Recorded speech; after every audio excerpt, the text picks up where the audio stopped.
నమస్తే, welcome to I dream. నేను మీ ఝాన్సీ. అయితే భారతదేశంలో అతి పెద్దగా మనకి ఒక డిసీజ్ భయభ్రాంతుల్ని చేస్తుంది అంటే సెకండ్ కూడా ఆలోచించక్కర్లేదు, షుగర్ అని చెప్పేయచ్చు.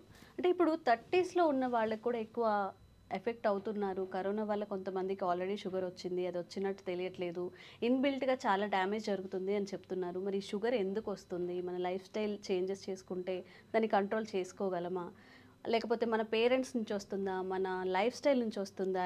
ఈ విషయాలను ఈరోజు డిస్కస్ చేద్దాం. ప్రస్తుతం మనతో ఉన్నారు జనరల్ ఫిజిషియన్ లిఖిత గారు. నమస్తే అండి. హలో అండి. అంటే మనం ఒక లైఫ్ స్టైల్కి అలవాటు పడిపోయాం. సెడెంటరీ లైఫ్ స్టైల్ అని ఒక మంచి నేమ్ కూడా ఇచ్చేసాం దానికి. మనకి తప్పదు, ఇప్పుడు సాఫ్ట్వేర్ అంటే కూర్చొనే పని చేయాలి. చాలా జాబ్స్ కూడా ఇప్పుడు ఎక్కువసేపు కూర్చొని పనిచేసేవే ఉన్నాయి. మరి దీనివల్లే షుగర్ వస్తుంది అంటారా? మన ఫుడ్ హ్యాబిట్స్ కానీ లైఫ్ స్టైల్ ఎలా ఉంటే మనం ఆరోగ్యంగా ఉండొచ్చు? షుగర్ దీనివల్లే వస్తుందా అని ఏం లేదు. షుగర్కి చాలా రిస్క్ ఫ్యాక్టర్స్ ఉంటాయి. ఫస్ట్ థింగ్ ఏంటంటే, ఒకటి ఫ్యామిలీ హెరిడిటరీ, ఇంట్లో పేరెంట్స్ వల్ల వస్తుందా? వస్తుంది, జెనెటికల్ మాడ్యులేషన్స్ వల్ల రావచ్చు. దాని అంటే ఖచ్చితంగా వస్తుందని కాదు, బట్ రావచ్చు. అవాయిడ్ చేయాలంటే కొన్ని పాటించాలి. అంటే అట్లీస్ట్ ప్రివెంట్ చేయాలి, డిలే చేయాలి అంటే కొంచెం పాటించాలి. ఫ్యామిలీలో ఉన్నప్పుడు there are high chances of coming, అంతే. సో పాటించాలి అంటే ఏంటి, ఏం జాగ్రత్తలు తీసుకో? ఒకటి ఫుడ్ హ్యాబిట్స్, ఇంకోటి బేసిక్ ఎక్సర్సైజ్, ఇంకోటి బేసిక్ బాడీ వెయిట్. ఇలాంటివన్నీ కూడా మనం మేనేజ్ చేసుకోవాలి. దేనికైనా ఈ మూడే వర్తిస్తాయండి, ఫుడ్ హ్యాబిట్స్, హెల్త్ పరంగా ఇవి చాలా ఇంపార్టెంట్ థింగ్స్ కదా. ఓకే. ఇంకా ఏమి అంటే వేరే కారణాలు ఏముంటాయి మనకి? అంటే ఇప్పుడు 30స్లోనే చాలా మంది అర్లీగా షుగర్ డిటెక్ట్ అవుతుంది అని చెప్తున్నారు. దీనికి కారణం ఏంటి? మీరు అన్నట్టు సెడెంటరీ లైఫ్ స్టైల్ ఒకటి, అండ్ జువెనైల్ డయాబెటీస్ అంటాం. కొంతమందికి 30s కాదు, ఫస్ట్ 5 years ఆఫ్ లైఫ్లో కూడా రావచ్చు. 5 years? ఎస్. వాళ్ళకి ఇన్సులిన్ ప్రొడక్షన్ అనేది ఉండదు. సో మనం తినే ఫుడ్ని మనం షుగర్స్ కింద కన్వర్ట్ అయినప్పుడు ప్యాంక్రియాస్ నుంచి వచ్చే ఇన్సులిన్ అనేది it will cut down the sugars, అంటే ఇట్ విల్ అంటే షుగర్స్ని తగ్గిస్తుంది, స్పైక్స్ని. సో అది మనం తిన్న ప్రతి మీల్ తర్వాత ప్యాంక్రియాస్ విల్ రిలీజ్ ఇన్సులిన్. ఆ ఇన్సులిన్ ప్రొడక్షన్ అనేది లేనప్పుడు they can get at any age, చిన్నపిల్లలప్పుడు కూడా. అలా అది టైప్ 1 డయాబెటీస్ అంటాం మనం. కానీ అసలు టైప్ 1 కాదు, టైప్ 2 డయాబెటీసే ముందు వస్తుంది.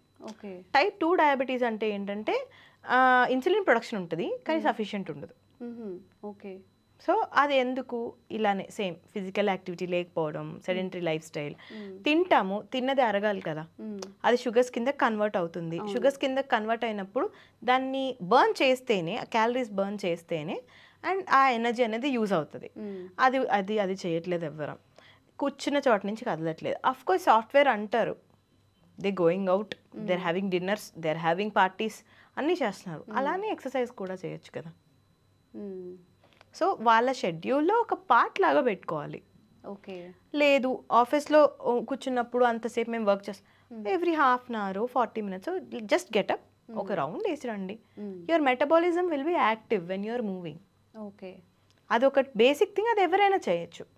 Going out for a coffee, ఓ 2-3 hours కంటిన్యూస్గా ఎట్టే స్ట్రెచ్ కూర్చోకుండా ఒక 30-40 minutesకి లేచి వాక్ చేయడం, ఇలాంటివి చేయొచ్చు. హెల్దీ ఫుడ్ హ్యాబిట్స్ అనేది చూస్ చేసుకోవచ్చు. It is in their hands. ఇంట్లో ఇప్పుడు మనం ఇంట్లో కష్టం అన్నాం, ఈ మధ్య కుక్ సర్వీసెస్ కానీ మెయిడ్ సర్వీసెస్ కానీ చాలా ఎక్కువ ఉంటున్నాయి. The coming home and cooking. మనం ఇంట్లో ఫుడ్ తీసుకెళ్ళచ్చు లంచ్కి, వాటికి. అలాంటివి ప్రివెంట్ చేయొచ్చు. రెగ్యులర్ యాక్టివిటీ అనేది మెయింటైన్ చేయాలి డెఫినెట్గా, అవి రాకుండా ఉండాలి అంటే. ఓకే. అయితే ఈ టాపిక్ చాలామంది మాట్లాడుతున్నారు, చాలాసార్లు మాట్లాడారు. బోరింగ్గా అనిపించినా కూడా మీరు చెప్పినట్టు ఇట్లా ఎక్సర్సైజ్ లేకపోవడం వల్ల, దీనివల్లనే ఇంతకుముందు మనం రైసే తినేవాళ్ళం. స్కూల్కి వెళ్ళేటప్పుడు 3 times రైసే తినేవాళ్ళం. అప్పుడు ఇంత షుగర్ లెవెల్స్ కానీ ఇవన్నీ మనం మాట్లాడుకోలేదు. ఇప్పుడు రైస్ తినొద్దు అంటున్నారు, వైట్ రైస్ అస్సలు తినొద్దు అంటున్నారు. ఒక్కొక్కరు బ్రౌన్ రైస్ తినమంటారు, ఒక్కొక్కరు చపాతీలు తినమంటారు, ఒక్కొక్కరు అంటే ఫుడ్ అవాయిడ్ చేయండి, కంప్లీట్గా రైస్ అవాయిడ్ చేయండి అంటూ ఉంటారు. ఇందులో వాస్తవం ఎంత ఉంది? సో మనం తినే ప్రతి ఫుడ్లో ఒక ఫ్రూట్ నుంచి, మిల్లెట్స్ నుంచి, రైస్ నుంచి, ప్రతి దాంట్లో షుగర్స్ ఉంటాయి. ఇట్ ఈస్ ఆల్ అబౌట్ ఎంత షుగర్స్ ఉంటాయి. ఓకే. సో రైస్లో, చపాతీలో కూడా షుగర్స్ ఉంటాయి, ఫ్రూట్లో చిన్న గ్వావాలో కూడా షుగర్స్ ఉంటాయి, ఆల్మండ్స్, డ్రై ఫ్రూట్స్లో కూడా షుగర్స్ ఉంటాయి. కానీ తిన్న తర్వాత how your body is reacting to that అనేది ఇంపార్టెంట్. సో నేను రైస్ తిన్నా, నా స్పైక్ చాలా ఎక్కువ ఉంటుంది. సో లేదు నేను నట్స్ తిన్నా, నా స్పైక్ కొంచెం తక్కువ ఉంటుంది. ఓకే. సో ఆ షుగర్స్ని బాడీలో ఎవ్రీ టైం ఒకటే లెవెల్లో మెయింటైన్ చెయ్యడానికి మనం అడ్వైస్ చేసే డైట్స్ అవన్నీ. రైస్ తినద్దు అని ఎవరు చెప్పరు, but quantity is important. Okay. So తక్కువ రైస్ తిని ఎక్కువ కర్రీ తీసుకోమంటాం. పుల్కాలో రైస్లో ఆల్మోస్ట్ సేమ్ క్యాలరీసే ఉంటాయి, కానీ పుల్కా మనం ఇన్ నెంబర్స్ తింటాం, 1 పుల్కా 2 పుల్కా. అవును. రైస్ అలా కాదు, కొంచెం ఎక్కువ తింటాం. సో షుగర్స్ అనేవి స్పైక్ ఎక్కువ ఉంటుంది.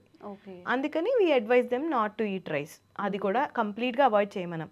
వీక్లీ 1 or 2 తినండి. అదర్వైజ్ యూ షిఫ్ట్ టు మిల్లెట్స్లో ఏంటంటే ఫైబర్ కంటెంట్ ఎక్కువ ఉంటుంది, క్యాలరీ తక్కువ ఉంటుంది, కాబట్టి యూ షిఫ్ట్ టు మిల్లెట్స్ అని అంటాం. ఓకే. ఇట్లా సడన్గా మనం వైట్ రైస్ నుంచి మిల్లెట్స్కి షిఫ్ట్ అయితే బాడీ తీసుకుంటుందా మంచిగా?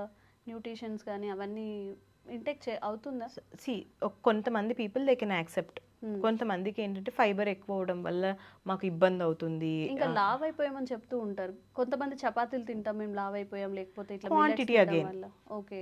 సో వాళ్ళు చపాతీ తింటున్నాము, ఇంతే తింటున్నాము, మాది చిన్న పుల్కానే అందుకనే 3 తింటున్నాం 4 తింటున్నాం అంటారు. ఓకే. సో క్వాంటిటీ రిడక్షన్ అనేది ఎక్కడ అవ్వనప్పుడు దెన్ డెఫినెట్లీ రిజల్ట్స్ ఉండవు. ఓకే.